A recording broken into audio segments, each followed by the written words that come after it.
What's good, y'all? It's your boy Need for Sheed back with another episode of I'm Just Reminiscing. I hope you guys enjoyed episode one that just dropped for season five, and this will be episode two. So I hope you guys tune in. And today I got a special guest. I got my homie, my Sans, my bro Keenan. Shout out to my boy Keenan. Say what's up to the people for me. She, what's up? What's up? Thank you for having me on season five, episode two. Yes, Let's sir. go. I'm excited to jump in this thing with you today. Hey man, I appreciate it. Like I said, schedule is finally lined up for us. Like I said, this has been going on. Man, probably a couple of months now. We've been trying to get together, but schedules are schedules, and I know he's busy. Hey, So he had a few minutes for me, and that's all I need. So we just go ahead and get this taken care of. you, I But mean, today it was supposed to happen today. It wasn't supposed to happen before now. yeah, so we're gonna start it off right. Black History Month. We're going straight into it. That's what we do. Let's do it. Let's do Let's do it. it. How you been though, man? How you been, bro? Man, I'm doing really good, man. I post graduation, living that real life. Yeah. I'm living here in the city of Memphis, and so I just been trying to keep my head down, stay focused. Really, hey, we all out here trying to make it, Yeah. and so like I feel, I feel good. Yeah. And I know we gonna jump into a lot of these questions and stuff for like how everything, what I'm doing, how things been going. But man, I'm blessed overall. I'm blessed. How you feeling? Man, same here, man. The man upstairs has blessed me more than I can even imagine. And like I said, work life, family life, creator life, everything just going well for me. So I can't complain at all, man. Complaining ain't gonna do nothing unless you change it anyway. So Man, I'm telling you, so we might as well put that head down and keep working. keep moving. That's Like the I said, best complaining ain't thing gonna to do do. nothing. That's the best thing to do. Tell For, them. for people out there, like I said in the intro, this is my saying. So me and Keenan, we met back in 2016. We met. 2016. I crossed Alpha at UT Martin, and he crossed at Lane, and we was able to do do our membership process together, going through learning the information. So everything was really good for us. So that's how I was able to meet him and his line brothers, and he met me and my line brothers. So that's how we all got cool. And all of us been cool since then. And, there's always love Man, whenever we see each other, everything like that. So shout out to Spring 16. Everyone bring knows it's 16 Spring best. 16.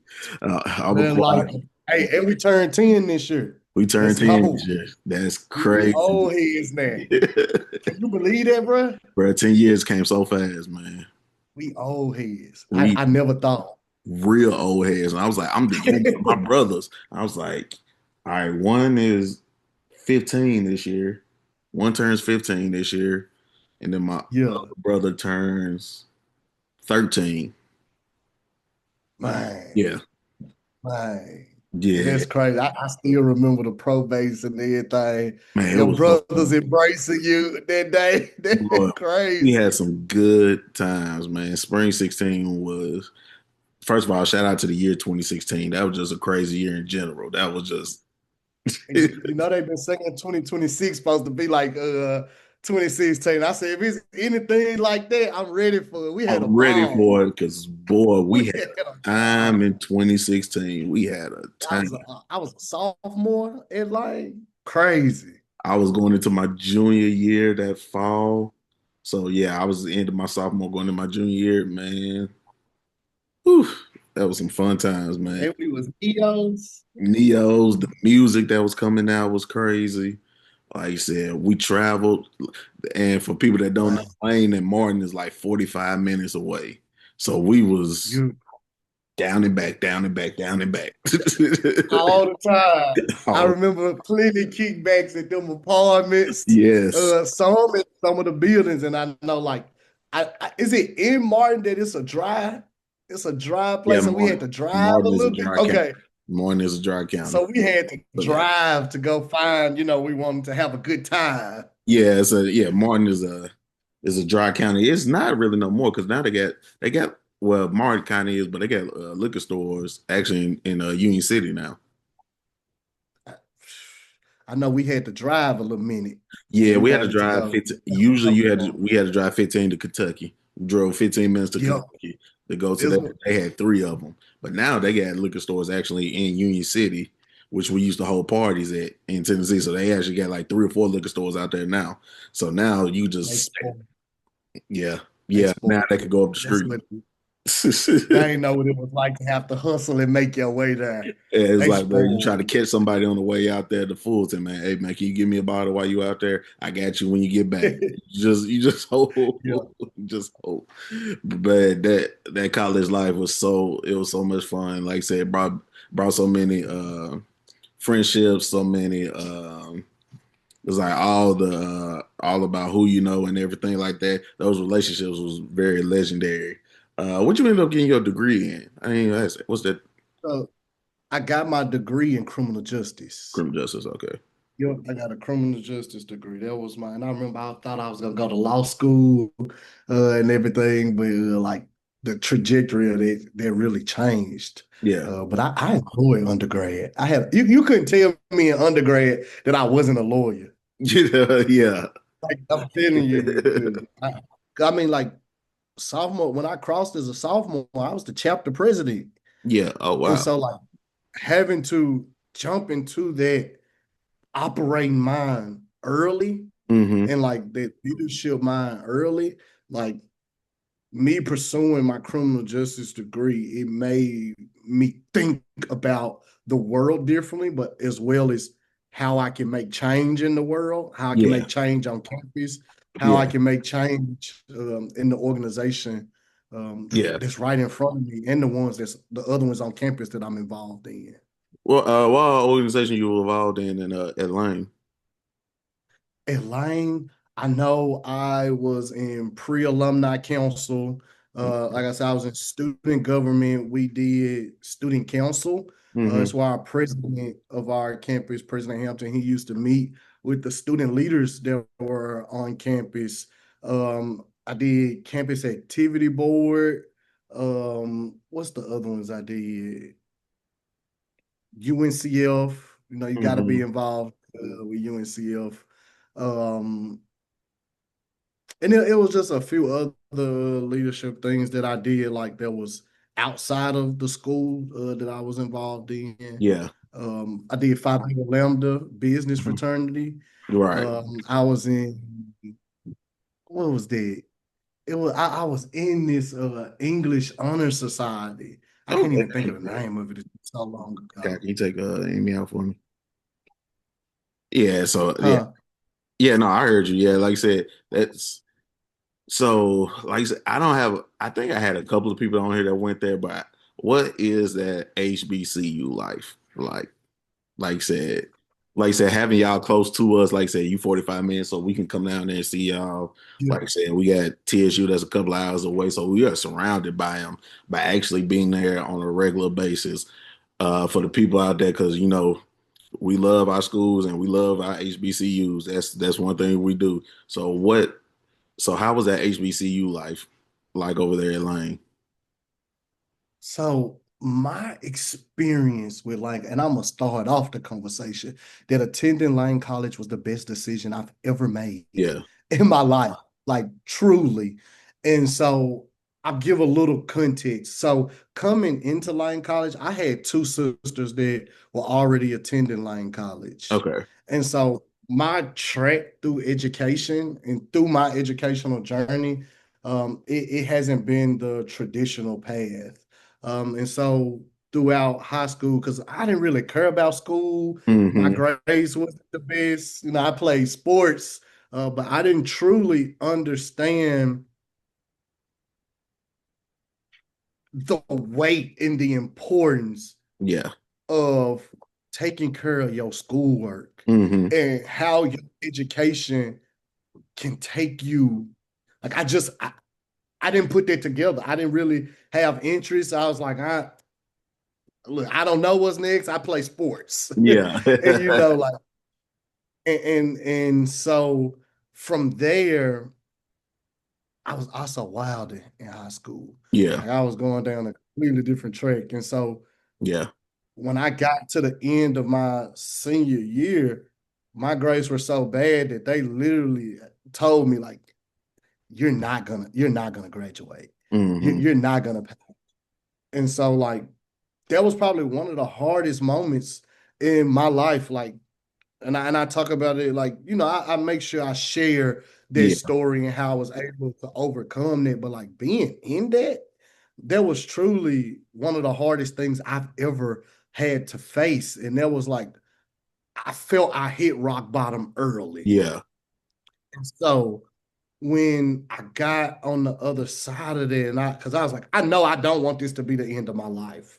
I want to be successful. I want to make, my mother proud. I want to make my grandmother proud who was taking care of us.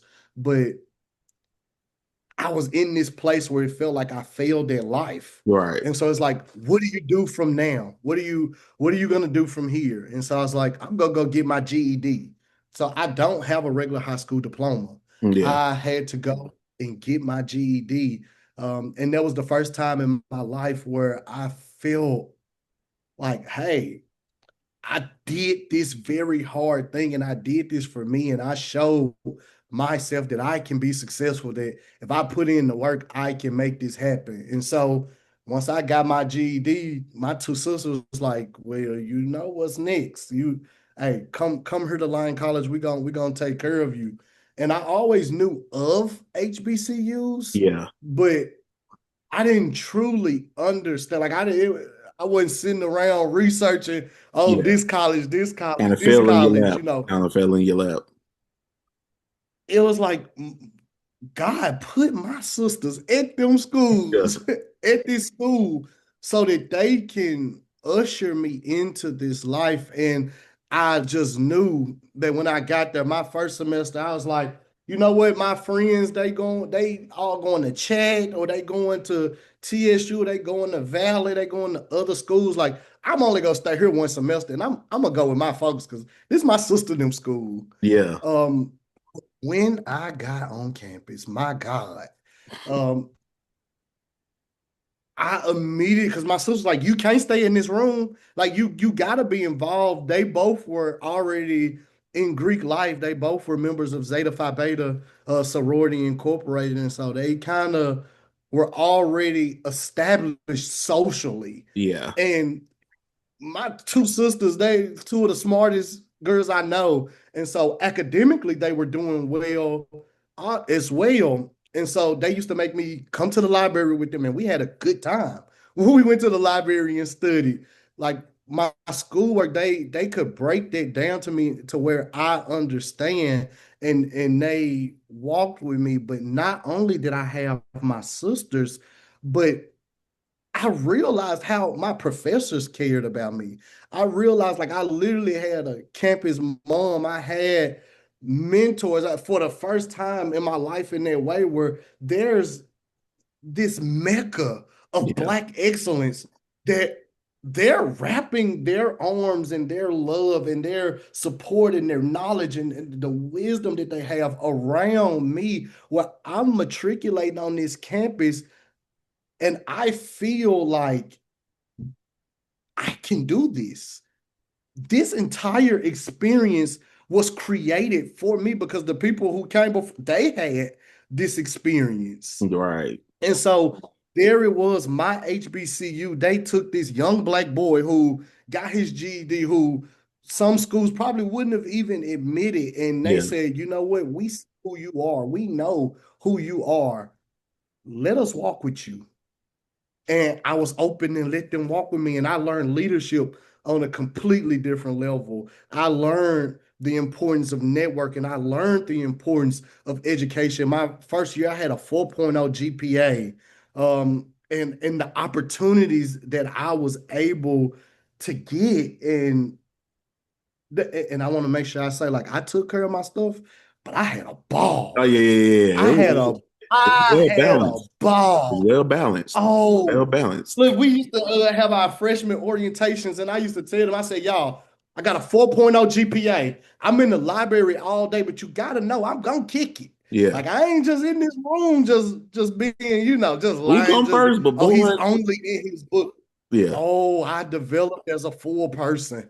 I had a great time in my experience, and from homecomings to the basketball games, just the football games, just being on the yard or chicken Wednesdays in the calf or fish Fridays. Like Friday. there was this culture and experience in the way we engage with not only each other, but as well as alumni, not only from our school, but HBCU alumni everywhere. And so I look back at where I am now on my life.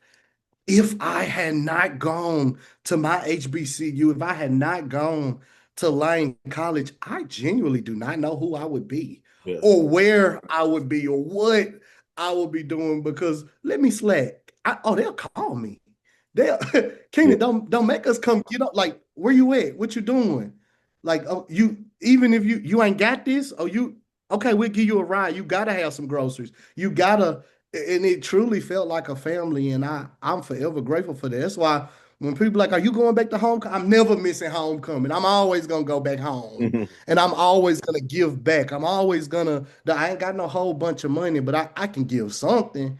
I can make sure that I'm is this young person. Are you trying to go to school? Hey, let me show you back. Let me show you Lyon College. Let me, like walking with them and ultimately being an example. That's Right. that's the best thing that I can do is be a great alumni. So where somebody looks at me and say, "Hey, this young man went to a HBCU and look what he's doing."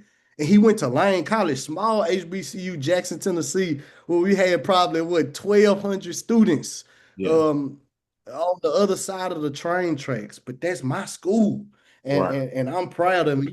It's like a family. They crazy. Oh, they crazy. But them my crazy people. Them my crazy people. And I love them. Shout out to Lane College. Nah, man, I completely understand that. Like I said, my wife, she went to one first before she transferred to Martin. So Mhm. she went to Kentucky State. She was at Kentucky State first, so she ASU. that's all she talks about. She loved it, loved it. And then my oldest brother before he transferred, because both of my brothers ended up transferring to Martin. That's the reason I ended up going to Martin straight off as a freshman. And I was thinking the same way you was. Hey man, I'm gonna be here my first year, my freshman year, and then I'm gonna transfer to where my homies at because most of my folks went to MTSU or they came out here to Knox. That's where Yeah, most of my family or they went to TSU. That's where everybody went. Those yeah, are three schools. But I kind of had this feeling I didn't want to go to the same school as everybody else. So that's why I knew a lot of people weren't going to UT Martin. So I knew that there was like maybe 4 or 5 people was going to go here. Um, I applied. I thought about going to HBCU. I thought about going to Jackson State. Jackson State was one, and then Morehouse. Morehouse was the other. Those are two that was right there with me. And I ended up not going, yeah. but those are two that was going to go. And then my oldest brother actually went to one. He was there for a year before he transferred. He went to Mississippi Valley. Valley. He went to Yes, Valley. He sir. went to Valley. That So he is went to Valley good. for a year. He loved it, but he was like, it was just better for him to transfer. And then my mom went to UT Martin back in the day, so she was like, y'all just go here. It's a nice campus. Y'all should be able to enjoy yourselves. And I was like, after my freshman year, I was like, ain't no point in me transferring. Ain't no point in me even going. Yeah, Let me go ahead and and love it here. yeah, and like that's ultimately the beautiful thing. Like people try to have this conversation of HBCU versus PWI. Right. I talk to people. Y'all, this is not a thing. This is not they. We are black people who are getting educated. Our HBCU. I want us to make sure that we understand the history there. Yeah. And I tell people like, hey, you going or somebody going to a PWI, like you are getting educated. Like we are happy. We are proud. I say I am because we know You it's know how people are. opinions on both sides. How people, but like I'll tell you my point of view on it. I am so proud that young black people are being educated and sent to this world to be better and do better. We have to recognize the history and where we are and why we had to create Right. HBCUs. Like we got to make sure that we always acknowledge and understand. the context and how they came to be, because there was a point we couldn't go to PWIs, but there Right. were trailblazers Yeah. who made sure that said, hey, they might try to say that we can't go, but we're gonna go here. Yeah. We're gonna build a pathway and build a a way for generations that haven't even been thought of to be able to come to this institution, to be built in a way to be taught not only our history and the history of the world, but to go out there and do that once they graduate. We always said, enter to learn, depart to serve. And so there's not this one way that you have to Right. do education. And, all of our schools are different. There are 108 HBCUs. And so I make sure I tip, like, you have to find your fit in your thing. And like, I don't push down people.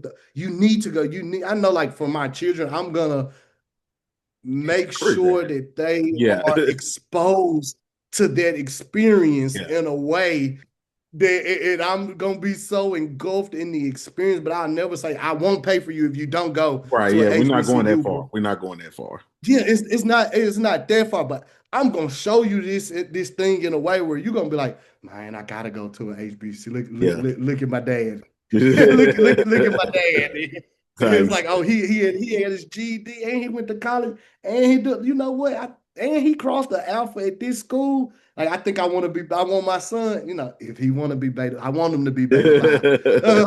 But, even if he go to another school and cross something else or somewhere else, I just need you to be a upstanding man and be Yeah. educated, and that's the ultimate goal at And the end of the also, day for that. yeah. Like I said, we all get to school for different reasons. We all go to school for different reasons. We all get into other schools for different reasons. Like I said, sometimes we can't get into this school. Mhm. Sometimes we can't get into that school. Sometimes this school gonna pay me to come here. Sometimes this school gonna pay Yeah, me to go here. So it's like it's yeah. a whole bunch of different factors that go into choosing a college. It's not just as quick as just an acceptance letter. Like you have to really understand what you're getting yourself into. Do they have the curriculum you want? Do Mhm. they have the major you want? Do they have the minor you want? Do they have the city that you want to live in? Do they give you the most money? Who's going to Exactly. help you? It's a lot that goes into choosing one. But like you Mhm. said, being able to expose everybody to everything makes it easier for them to make a decision. Make their decision. And I wanna make sure that I round off this HBCU PWI conversation. Because the thing that frustrates me that I have to make sure that I say is, when people are making their decision to attend a predominantly white institution, you do not have to put down or talk down on the experience of people who went to a HBCU. And I think Exactly. that's where a lot of the friction comes from. And HBCU students don't have to talk down or look at students who decide to go to predominantly white institutions, because, like you said, all those factors go into play, and people have to pick the best thing that works for them. Yeah. Yeah. Every time.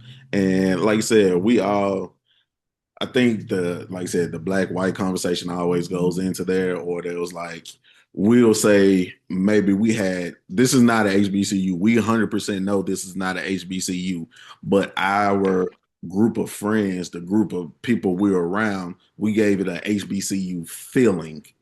Now, like I said, we're Uh-huh. there. We don't know what HBCU is like because we don't go down there Uh-huh. everyday basis. But the way our friend groups act, we felt like that on that campus. This was Uh-huh.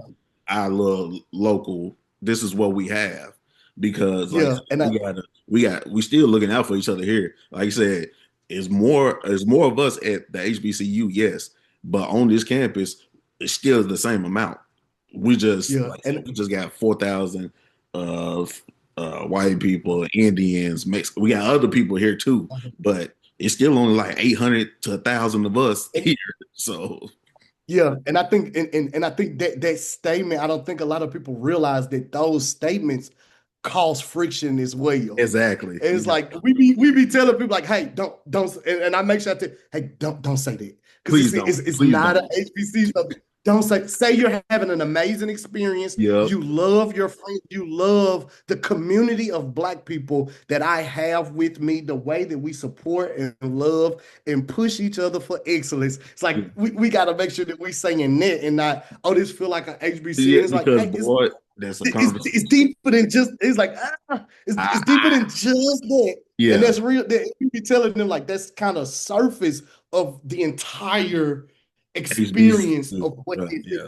of what this is. And so like we got to make sure we being Yeah, people. I cognitive was of like, in that that's piece. where people get that switch from. That was like, oh no, no, no, Hmm. you're just talking about the interactions. No, no, no, no. You're not Hmm. talking about the classroom. You're not talking about the administration. You're not talking about the Hmm. teachers. You're not talking about Some the are more program. passionate. Some are more passionate than others in how they Yes. explain Yeah, they explained. it. And I was like, just say, hey, me and my friends, we had the best time we had, and we made it through. We was all we came in together, we left together. We all had a good time. We all And graduated. Y'all got that. there we go. Y'all got There it. we just had the whole. Do you know folks would have fought over this conversation, and we just had the whole thing just like this. Yeah, it was like we It all is what it graduated. is. You got a degree. Graduate. I got a degree. You got a degree. I got a degree. Because guess what? Guess what, she? When you leave those four walls and you enter into this real world, Don't when even you matter. get ooh wee, ooh, they didn't tell. That's a whole nother Yeah, conversation. right, You right. have to bring me back. You have to bring me back for We're that gonna have a part two on conversation. that one. Post grad, Post we grad is need each real. other. This you need We need each to other. is Whether real. you went to a PWI, whether you went to a community college, whether you what we're up against as a people. It don't matter And hey, we need you educated. We need you resourced. We need you ready to be boots on ground because the because we experience is working. needed. We It's do so it experience is so much needed. it is so much work to be done on Yeah. this side to Mm, move our world and our society and our democracy forward that hey, we don't have time to be bickering over the small things. yeah. What are the solutions to this world that we're trying to do and get to? Yes, because we both got a degree, but we both got two different experiences on how we got the degree. So let's bring both of those together and figure out the solution to the problem. And it's just added context and perspectives and On that. demographics and how we are crafting and building and moving and expanding this thing forward. Right. That's how it usually goes. So we all, like I said, at the end of the day, we came to college, we did everything we did, we had fun, we graduated. Now we head into the real world. And like I said, I know you got a criminal justice degree. I was thinking about law school, but you kind of took a different approach to things. Tell the people how you got into what you got into now instead of, going straight into law school or anything. Whew, this journey, my Yeah. God. So in when I realized that, because the career that I wanted to do when I first got into college, I said I'm gonna go criminal justice and I want to go to the FBI. I always knew from a young age that I wanted to do something positive in this world. Right. I always knew I wanted to make a difference. When I was younger, I thought that way was law enforcement. I used to watch cops, like bad boys. Like I used to watch that all the time, and I was like, something's not right. I want to be a change in this space. Right. And as my life went on more, it's like, okay, I want to make a bigger change. Maybe I want to do something more. And then I landed on I want to be a federal agent. I want to go to the FBI. And then I was like, I think I can make change in a different way. Because when I got to Lane College and was going through my criminal justice program, I had two professors. It's Dr. B, Mhm. which is actually my line brother Ikena's father. Oh yeah. Like that's his dad. He's a criminal defense attorney in Jackson, Tennessee. And then I had this other mentor, Taylor Estridge, which is now a bachelor, and she's a judge now Oh in the wow. city of Memphis. But she was a federal prosecutor in Jackson. And so in talking with them and going through their classes. And I was like, hey, maybe being an attorney is not too, I can go to law school. Hmm. I understand this thing in a way where so many people was they were struggling trying to understand certain concepts in the way that certain things were talked about, from criminal law to constitutional law, the federal rules of engage, like all those different things. I was understanding those. So I was like, I'm gonna go to law school. And I was like, I'm dead set on this. I'm about to go be a lawyer. And I decided they probably like they junior to senior year. Hmm. And I was like, this is my game plan. I used to do court watch. I had my internship senior year with West Tennessee Legal Services. I used to go do court watch with Dr. Beat, as well as my professor who was a federal prosecutor and met judges. This was what I was gonna do. But when I graduated, I was like, okay, I need to do something in between because I know I need to take this LSAT. And I was the student government president my senior year. There was no way. Yeah, yeah, I have I time. just had no That's not time that to time. do it. Oh, I just needed to do what I was doing because, again, I had never done this before. So this was like my first time doing this type of leadership stuff in this way. And so when I graduated, I went and worked for a nonprofit consulting firm in the city of Memphis, and it's called City Leadership. But one of the campaigns is Choose 901. And we also had other campaigns like Alumni Program and Teach 901, as well as Serve 901. And it's a specific organization that tackles social issues in the city of Memphis and highlighted in a way to tell the beautiful story and being able to be boots on ground, doing the work and moving the needle forward on these issues, these several issues that I genuinely and deeply care about. And I was like, Hmm. oh Lord, I don't think I can sit behind this. I don't think I can be in a court. I don't think I can be confined to a courtroom. And I know like there are people like great change has happened through courtrooms, through Thurgood Martin. Like we know, but I was like, for me, my personality, my fire that I have within me, I need to be on the streets. uh, I need to be on the it's streets. Yeah, the, yeah, and learning community engagement and community development in the way that I did at the level that I was doing it. I was like, okay, and now this is post grad, and I'm in grad school, and I'm like, I don't know what I'm gonna do. I don't know what that job is. I genuinely don't know. And that in itself was the hardest thing that I yeah. experienced since getting, my GED. It was one of them. But that was like really difficult being in a place where, okay, these last 4, 5 years, I've had this goal, I've had this trajectory, I've known where I was going, to where it's like, I I don't know. Hmm. I don't know. And I knew my purpose was to help people. I knew that is why God created me. He put me on this earth to help other people. And it was on me to figure out what that looks like and how I do that. And so I went from there, and I tried to leave Memphis. I was like, I don't know I'm gonna go work on Capitol Hill. I was interviewing jobs there. I'm like, okay, I don't mind going to Chicago. I don't mind going to Dallas where some of my friends were going to. I'm like, but I really wanted to live in Washington, D.C. That's Yeah, why I really wanted to. I just wanted to be in that space. I was prepared to go sleep on one of my pro fights couch yeah. to That's go, exactly. to really figure it out there, because I was like, I don't know what I'm gonna do about housing and all that.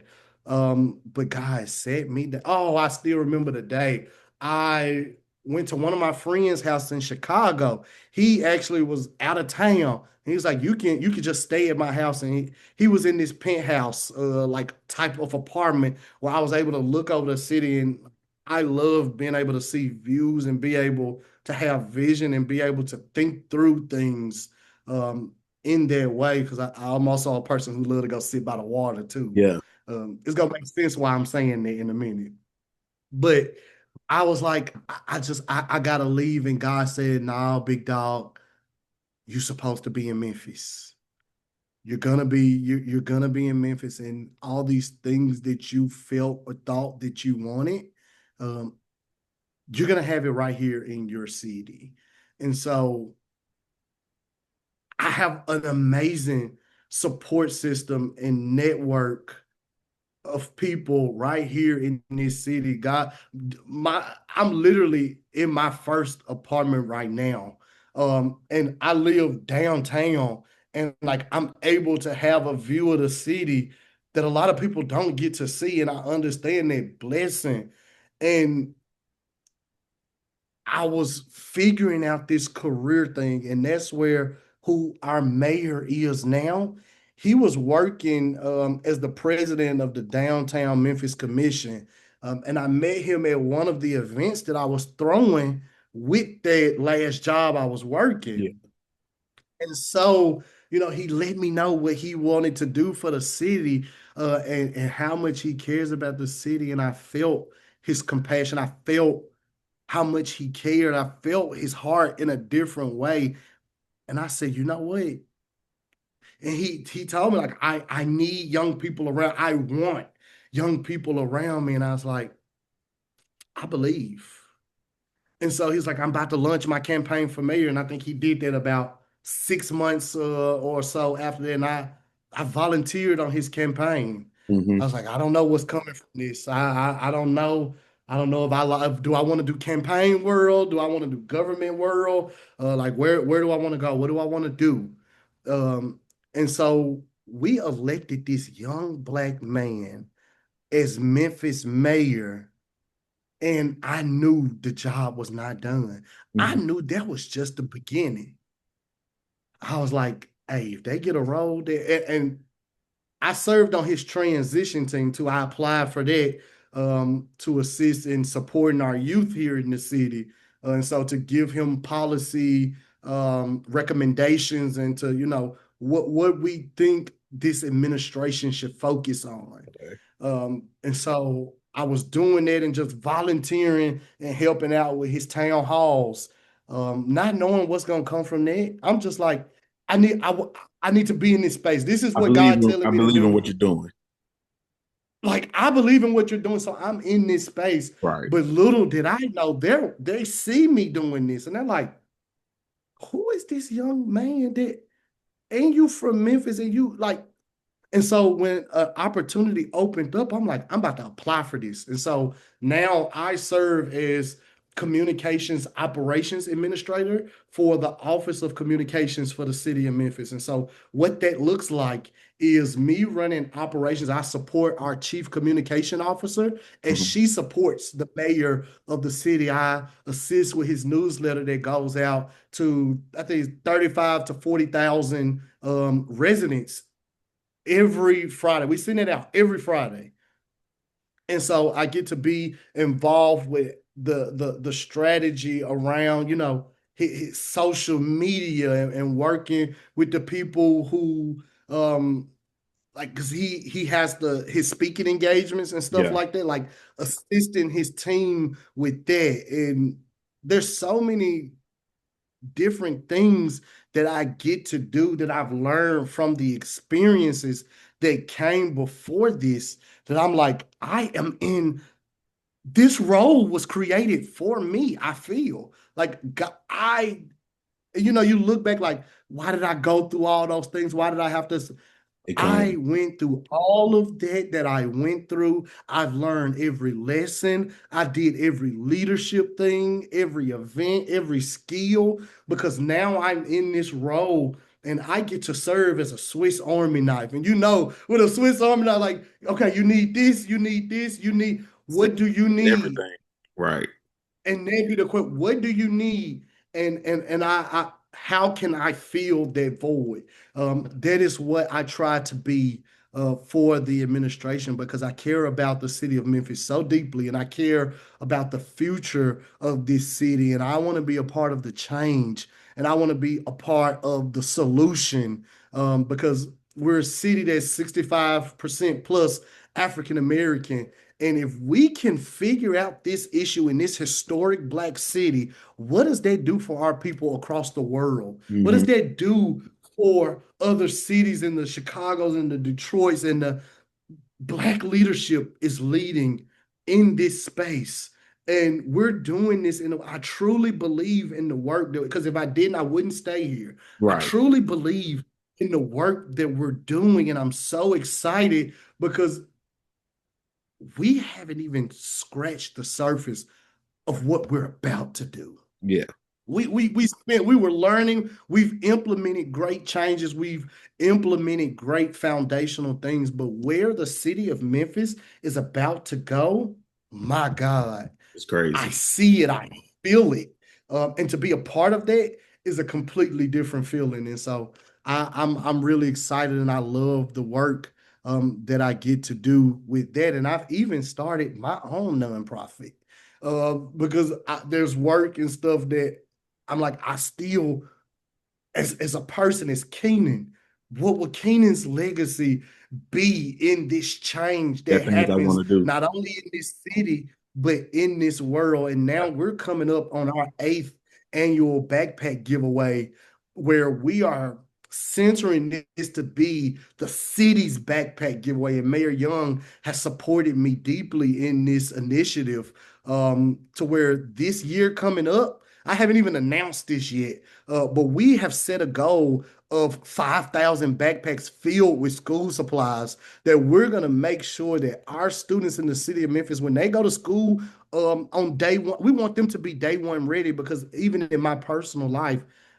I got five sisters. We didn't always have what we needed and Yeah. stuff like that. And so we was able we was able to do that as a team. And over the last 7 years previously, we've made great changes and made great impact in the lives of not only students, but families as well as future leaders here in this city. Because I tell them the backpack giveaway is a way to trick them because it's all planned by young professionals. Right. Because not only do I want them to stay in the city of Memphis, and if they want to go off, I let them. I don't be tripping. But you're gonna have this kind of thread or have this nexus back to your home where if you go live in Chicago, you go live. Hey, in July, that last weekend, I need you. Come on. And I need you to donate to these backpacks because I'm helping these kids who were once you that's in Shelby County schools, Memphis City schools. I need your help. Right. And I've had great success in it. And I'm excited to continue to see where that goes. And so going from a young black man from the hood in North Memphis, going through these trials and tribulations and getting his GED and figuring out his purpose and figuring out his life now, I mean, my journey, it wrote itself. Yeah. And you still going on that.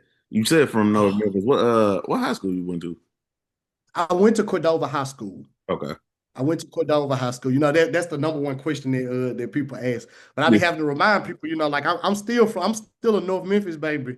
Hmm. Scudderfield, like whole family that went to Manassas. My grandmother was a English teacher at Manassas and Tresman. So I be having to because folk will try to play me because I went to Cordova High. Like, nah, we just moved out there, but I still got my roots and understand the history of my life and of my family being in North Memphis.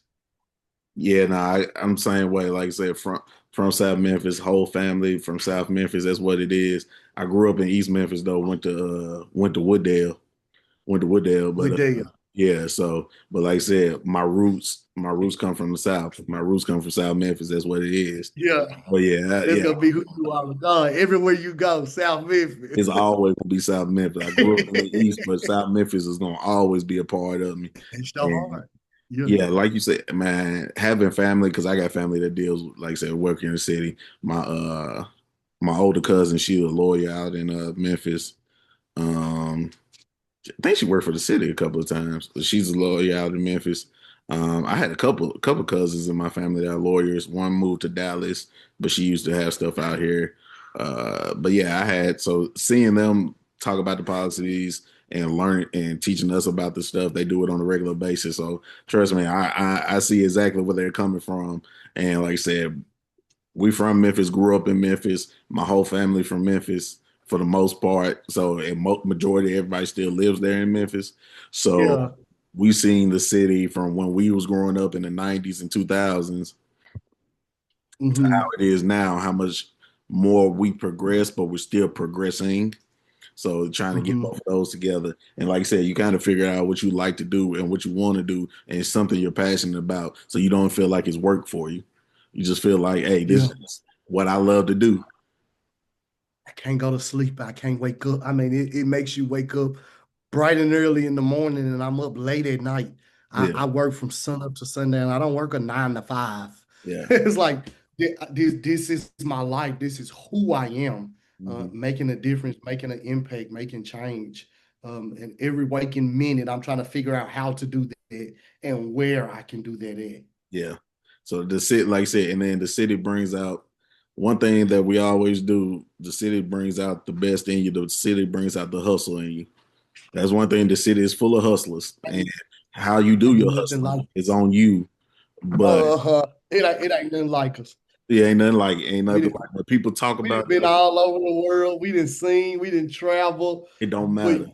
a person from Memphis, you feel them on a completely. There's nowhere else that is like Memphis. Yeah. And I mean, we are who we are. Yep. And people love it or hate it. But one thing for sure, the city comes together. If somebody attacks the city come together for it, Come on, can't regardless. play with us. I know you got to pay. Can't No, play. we ain't got time for that. And we crazy. We this not perfect. We not perfect. We got a lot of growing to do. Yeah. We got a lot of work to handle. But overall, this my man, It's this my my city. city. I love I'm gonna this claim it city. every And I'm time.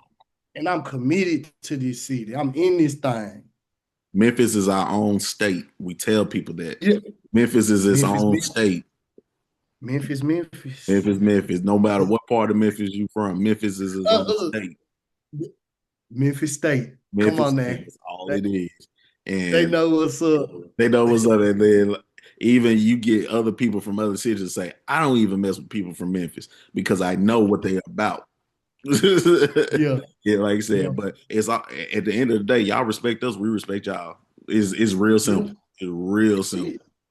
We We love stay out the y'all. way. We don't mind our business. You got your crazies, but Yeah. they don't define everybody who's Here here in the in city. this city. No, it doesn't. There's a lot of culture, a lot of beauty, a lot of service. Because one thing a lot of people don't know, I do these history of Memphis talks, and I always say Memphis is one of the most generous cities in the country because per capita we got the most nonprofits in the entire country.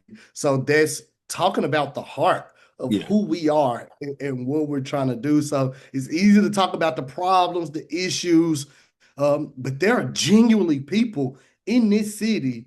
so many people who Want to are see the good. working these to fix these issues.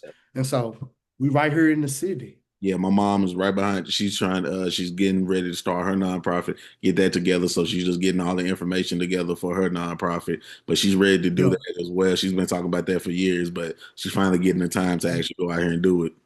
Hey, tell mama to hit me up. I worked for a nonprofit consulting firm for 6 years. And Yeah. so if there's any advice or anything that I can share, I'm definitely willing to do that. Yeah, I'll definitely pass that on to her. She's been wanting to do it.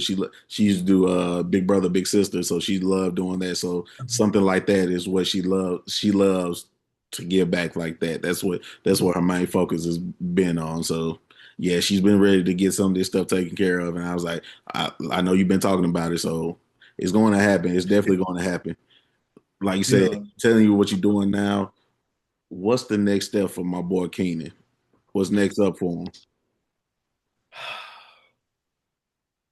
Do you know the craziest thing? I don't really know yet. Yeah. I don't really know yet. I'm learning to be fully present where I am right now. Hmm. And of course, there are different ways and different directions that I can go. Um, but God has not revealed those to me yet. And how I told you, like there was their points, like I was so used to having this go. I know what my next job is. I know what my next thing is. And throughout that process of becoming, I realized that I had to let go of that. Like I no, I don't know what the next job is. I don't know what the next thing is, but I know where I am right now, and I know I'm going to continue to use my gifts and skills not only in this administration, but through the Dreams Foundation. That's the name of my nonprofit, the Dreams Foundation, where we are working to just impact the lives of not only young people but the community as well here in this city. And so I'm going to continue to dive into that, continue to figure out what that looks like. And one of my favorite things to do is public speaking. And Hmm. so I love to go to different high schools and organizations and my main message that I go to share is, hey, no matter who you are, what you've done, what your life has gone to. And even if you taken the right path of how do you live a purpose-driven life? How do you give back to your community? Um, and how do you be the best version of yourself that you can possibly be? Right. That way you are breaking generational curses and building generational wealth, and being able to change this world. I always tell people I got this crazy idea that I can change the world by changing the things around me. And so being able to make those small ripples consistently and constantly, Yeah. then I think we can make a difference in this world. So that's my overall strategy. I Yeah. just don't know where I don't know what that looks like next week or next year. Yeah. And sometimes that's for the better. Sometimes you don't need to know the I'm step. letting Just know God. you're stepping in the right direction is all that you need to know. I'm That part. letting God write that story for me. Yeah. I just know to keep going. And as long as I keep going, He's gonna take me to the right where I need to be. Dang it. And when I feel like, okay, God, I really don't know. Then it's like, okay, Keenan, look in. That's when I'm working on my faith and I'm okay, I need to go to the gym more. I need to be cooking better, eating. I need to Yeah. get my budget together. I need to, be building all of them. How is my communication getting better? What is my education? 'Cause it's How am I? foundational. Exactly. That's why I always tell people when you don't know what your purpose, build yourself and it'll be It- revealed to you. because once you build the best version of yourself, you'll be able to get the best version of yourself to everybody else. Every The emotional intelligence, the mental health. I just found out I got ADHD. Like because I knew there was something, but I didn't know what it was. So I didn't went 30 years not really understanding. I just truly, and I'm like, hey, this isn't a thing that I have to run from. Like, no, work on this, get better. yeah. Like therapy, even if somebody has to get a coach to help them understanding what your resources are. The end of the day, the goal is you need to be the best version of yourself to do this thing that God has called you to do. Right. Nobody else. He called you to do this thing, and only you can live this out in the way that you can walk in those shoes. And so make that happen. We're gonna keep it moving. We're gonna keep it moving, keep it good, keep it right. And as long as you keep Man, it right, everything come into place. That's what it's gonna be. that's what it's all about. So for everybody out there, I hope you guys really enjoyed this episode because I know I did because I got a lot of I information. enjoy. Got a lot of love and passion for my bro over there. And like you said, just encourages you to get out here, do what you have to do. And it don't matter the path that you're going on. As long as you keep going one step, one foot in front of the other in the right direction, it don't matter how long it takes you, how many obstacles you go over, you can still achieve the goal you want to achieve. But it might not be in the way that you see it. That's true. So I always That's remember that. true. Just because you might get to the same results, but in a different area. Yeah. So It's a marathon. yeah, It's a marathon. It's not a sprint. Your journey is your journey. A lot of people will try to tell you what your journey needs to look like. yeah, They'll tell you what your journey needs to be. You are the only person who can do that with your faith. yeah, I don't push, but with your faith in that and believing in yourself. I'm talking about truly believing in yourself, even if you don't know what the next is. Like, hey, I can do tough things. Nobody's coming to save you. That's what I Yeah, tell my mentee. Nobody, even if I hold your hand and walk you down, you have to have the courage to be able to achieve and want to achieve your dreams, to be not only happy and have peace in your life, but to live a fulfilled life. Because I know when I get to the end, I don't want to have any regrets. yeah, I want to be able to say, I've lived a beautiful life. And when it is my time to go, that I heard good and faithful servant, job well done. yeah. That is my goal. That's the goal. That's how You it know? usually goes. So for everybody, I'll have his information at the end of the video, like always. So you guys go like, comment, share, and subscribe. Go find his video. Go find his pages, his websites, anything that he has, and you guys just go tap in with him if there's something you can see yourself doing. But once again, I want to thank my bro. I want to thank my boy Keenan for coming on and talking with me, man. It's been a very, very good episode, man. I really do appreciate it. Man, thank you for having me. I'm grateful for you, brother. Man, same here, And same shout here. out to you. Keep doing your thing. You too, man. Keep doing your thing, man. Like, Thank comment, you. share, and subscribe to the channel, please. I got more episodes and more content coming, and we'll see you guys again on another episode of I'm Just Reminiscing. I'm just reminiscing. Let's roll. All right.